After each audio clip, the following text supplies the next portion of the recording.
I rise today to congratulate Chairman Dodd and Senator Shelby for developing the legislation we have before us. Pass this bill, and we're going to be able to go home and tell our constituents with confidence that the Credit Card Act of 2009 is a groundbreaking consumer protection achievement. I'm pleased that as a member of the Banking Committee, I was able to join my colleagues and my chairman in voting for the bill in committee and help pave the way for floor consideration here this week. In my travels around Colorado, I've been struck by stories of unfair, undeserved credit card practices hitting consumers at exactly the hardest time. Melissa Mosley of Durango, Colorado, told me about how tough economic times forced her to use several credit cards for purchasing supplies and day-to-day expenses for her small business. After a stretch of making minimum payments, Melissa's interest rates suddenly rose, one even reaching 32%. The company is refusing to negotiate, making it even more difficult for Melissa and her husband to make ends meet.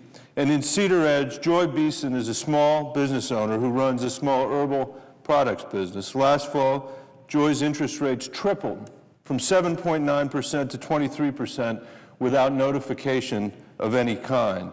The high interest rates prevent her from paying down more of the principal on the card, leaving her and so many others like her in an endless cycle of debt. And there's Garrett Muma of Pueblo, whose interest rate on his credit card doubled from 7.9% to 13.65%, despite his solid history of payment. In a letter to me, Garrett wrote, quote, "I only want what's fair.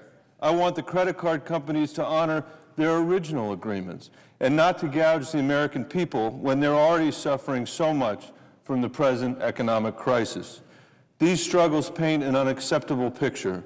We need to rein in abusive practices and create a new set of rules that work for Colorado working families."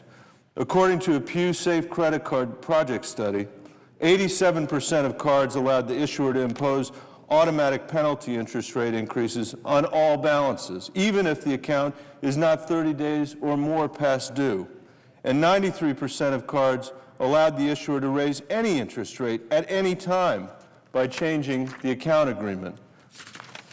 I'm voting for this bill because it protects consumers from excessive fees, ever-changing interest rates where you don't even get notice, and complex contracts intended to confuse you until you give up even trying to understand. It protects consumers by establishing fair and sensible rules for how and when credit card companies can raise interest rates.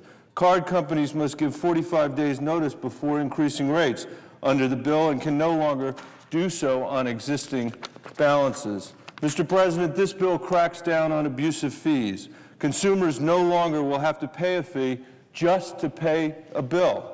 And credit card companies must mail statements 21 days before the bill is due instead of the current 14 days so cardholders can avoid hefty late fees.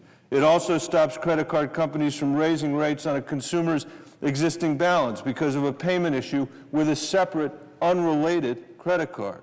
These reforms will save some families thousands of dollars a year, and all Americans will be able to access better information to make important financial decisions.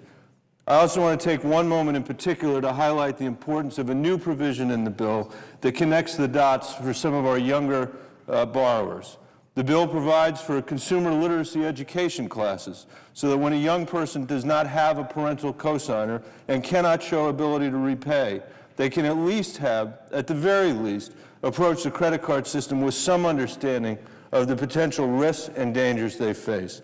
I'm all for consumer choice, but we need our young people making informed choices before they find themselves in a world of debt. I believe more educated young consumers will stay solvent, stay debt-free, learn the value of saving, and make better decisions about their future because of this bill. At the same time, this legislation is not doing anything that the industry wasn't aware of or didn't know was coming. It builds on rules that the Bush administration scheduled to go into effect in mid-2010. The industry will adjust. In a few instances, it may not be seamless, but this is one moment when we all need to band together and remember that Main Street matters.